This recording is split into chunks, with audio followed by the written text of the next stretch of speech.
and thank you so much for being here again.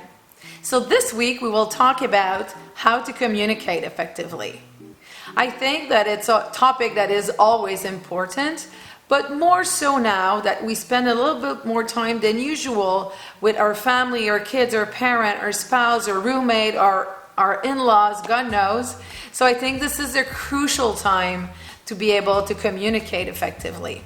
So today we will look at 4 tips to help you do so. So the first topic, effective listening. Obviously, we need to listen to what the other person is saying. So this is why we have 2 ears and 1 mouth. So we listen more than we talk. But the perception of good listeners has evolved along the way. It is not anymore just to sit silently nodding.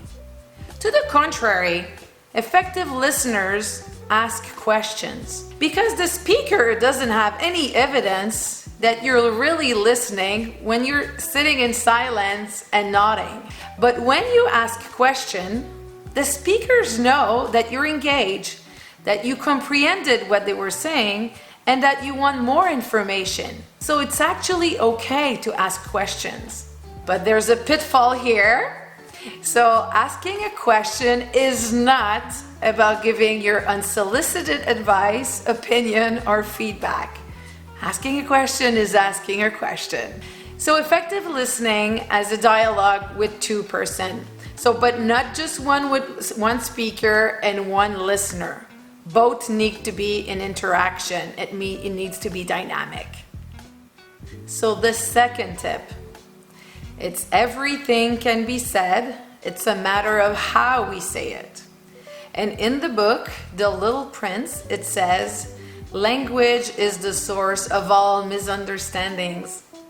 I think this is a really wise phrase when we think about how difficult it is to put our thoughts into words in a comprehensive way. In fact, our messages are never 100% understood as we want it to be. Because words are not the only way of communication. There's the tone you use, there's your attitude, there's your body language. So you can be saying something with your tongue, but you might be saying something totally different with your attitude and your body language. So that makes effective communication a little bit more challenging. We all know that aggressive communication always leads to hurt. So if you are angry or frustrated and you have something to say, there's 2 companions that you have to have is, first of all, silence and pause. Because if you don't do this, you will deface what you wanted to say, and you will probably end up saying things that you will regret after. Because communicating effectively needs caring.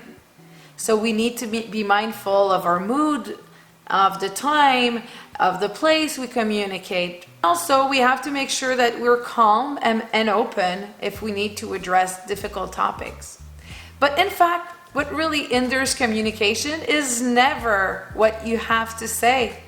It's a matter of how you say it. So successful communication is being able to find and choose the right approach and the right word to say what you think or feel. So the third tip, what's not communicated doesn't exist.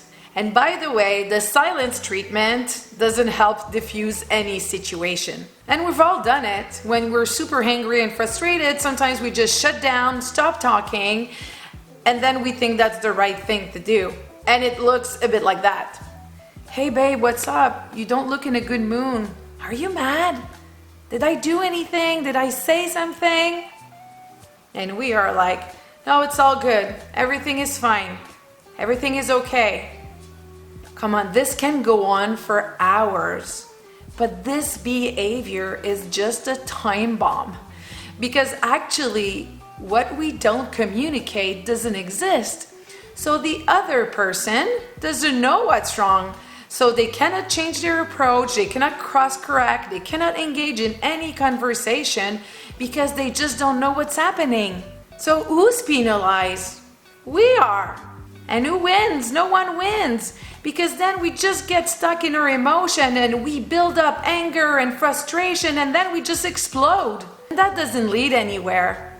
Because if we don't communicate how we feel, the other person cannot change their behavior or change anything.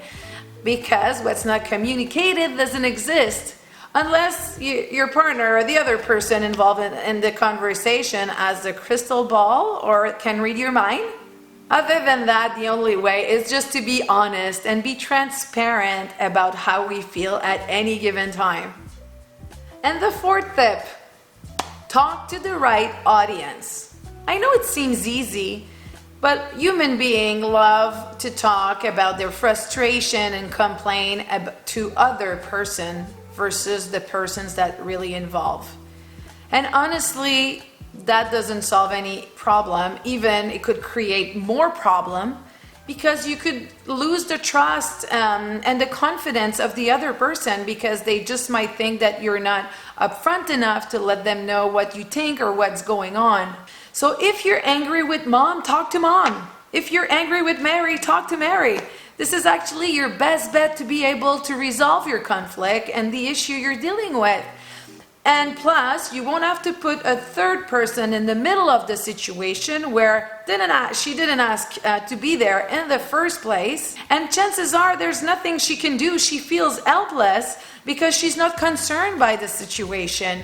So please, please, please, talk to the right audience. If you're frustrated with your mom or dad, talk to them directly. This is the easiest way to solve the issue, trust me. So those were the 4 easy tips to communicate more effectively. If you think that anyone could benefit from this, you just can flip them this video. And until next week, stay strong, stay positive, and stay connected.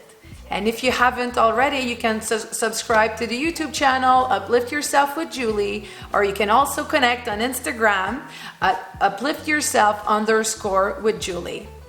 And until then, have fun. Bye.